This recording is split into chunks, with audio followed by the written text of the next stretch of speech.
So far, we have detailed three explanations for a dominant two-party system in the United States.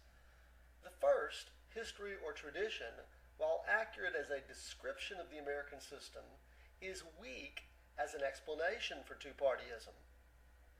The second, the idea that there is a natural dualism to American politics, is both inaccurate as description and weak as explanation.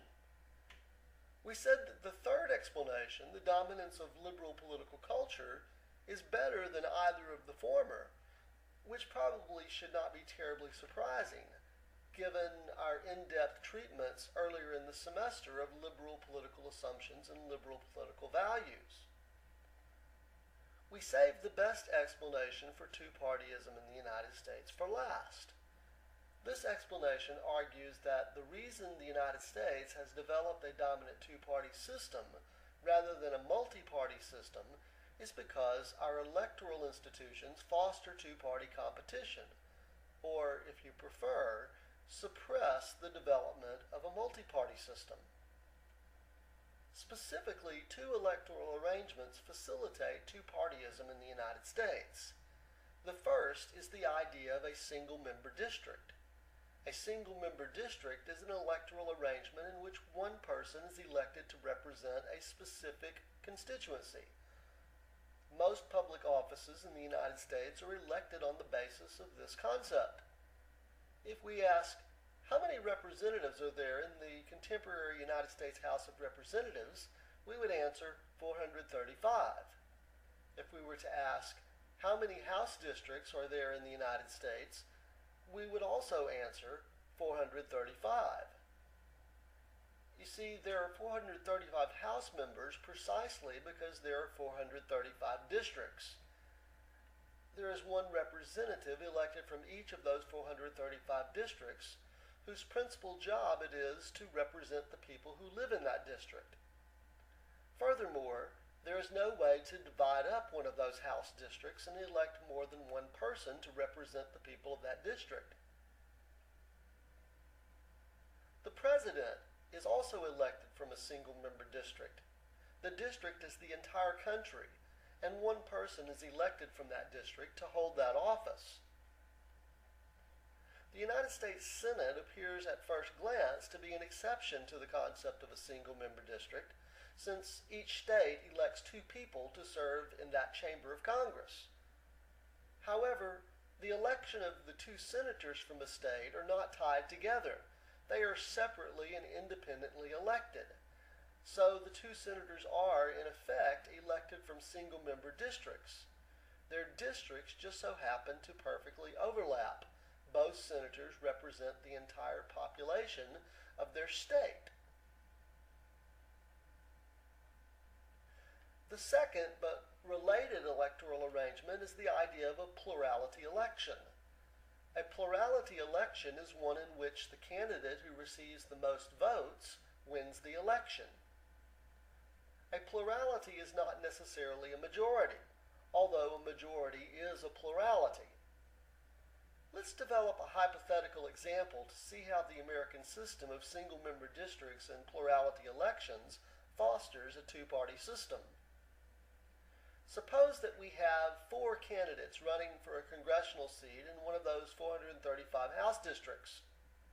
Party A's candidate receives 26% of the vote. Party B's candidate and Party C's candidate each receive 25% of the vote, and Party D's candidate receives 24% of the vote. Given that this election will be decided on the basis of the plurality concept, who wins? The answer is, of course, Party A's candidate, although Party A's candidate got nowhere near a majority.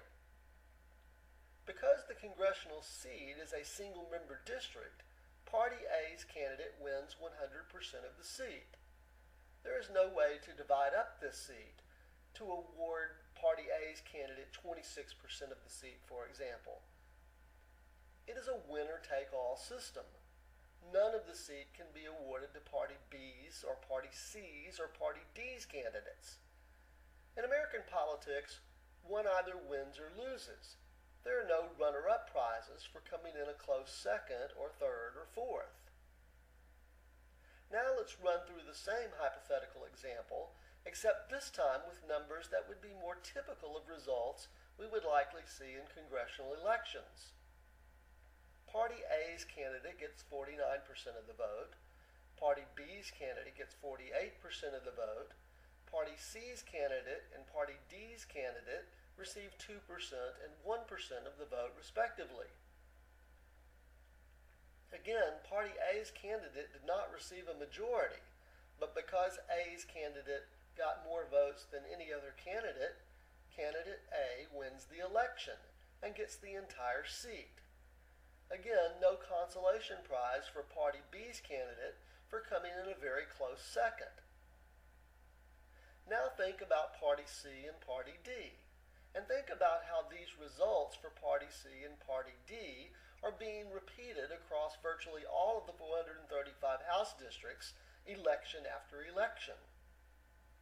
What incentives exist for Party C or Party D to operate a separate political party?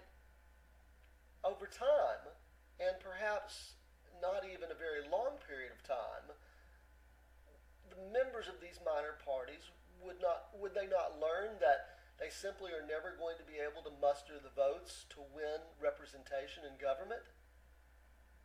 Perhaps they would reason that they might be more effective in pursuing their policy objectives if they worked through the processes of one of the two major parties. And what incentives exist for the two major parties to absorb these minor parties? Well, to the extent that the two major parties must win elections before they can pursue their policy agendas, we would expect that they would be more than eager to welcome these new people into their fold.